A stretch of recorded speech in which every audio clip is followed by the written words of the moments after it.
সম্মানিত ভাইয়েরা আমার, আপনারা জানেন আমরা এখানে কেন অবস্থিত হয়েছি, কেন একত্রিত হয়েছি।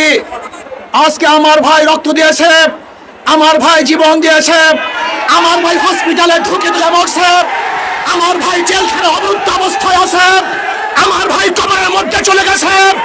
ওদের বিচার না করা পর্যন্ত রাজপথ ছাড়বে না ইনশাআল্লাহ। আমার খুনি হাসিনার সাথে কোন সমঝোতা নাই, কোন বৈঠক নাই, শুধু পথ এবং মত একটাই, ওই বিদায় ব্যতীত রাজপথ ছাড়বো না।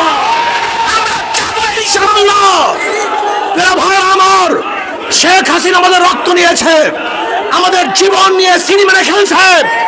আমি প্রশাসনের ভাই থেকে বলতে চাই, আমি আর্মি থেকে বলতে চাই, পুলিশ থেকে বলতে